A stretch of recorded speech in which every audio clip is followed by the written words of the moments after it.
Allah Subhanahu taala Bəqərə surəsi 222-də buyurur: İnnallaha yuhibbul tawwabin və yuhibbul mutatahhirin. İnnallaha yuhibbut tawwabin.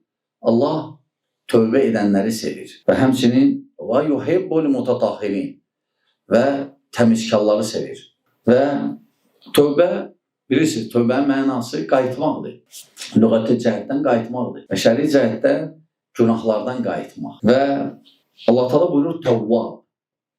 Tevvab yəni çox tövbə eləyən. Allah xoşlayır qulundan ki, çox tövbə eləsin. Qulu. O qulu sevir. Deməli, tövbə səbəbdir. Allahın sevgisini qazanmaq üçün. Və sonra buyurur ki, və yuhibbul mutatahhirin. Və həmçinin də təmizkarları sevir. Burada həm zahirən əzaların və s. və həmçinin mənəvi təmizlik daxildir bura. Və həmçinin Allah Teala sevir təmizkarları.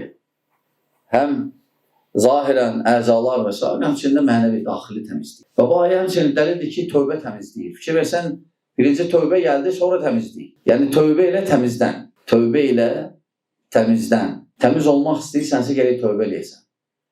Yəni günahların olmasın. Və tövbə də bildiyi mənası nədir?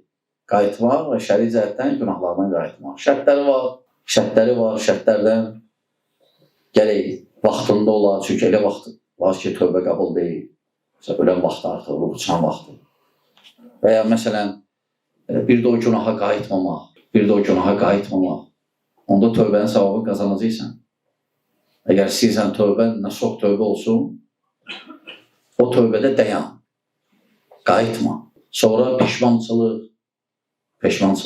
Burada sonra həmçinin əgər kimisə haqqına girmişsənsə ondan halallıq almaq, tövbədən əlavə. Əgər bacarsan, tövbədən əlavə, əgər haqq məsələsidirsə, halallıq almaq.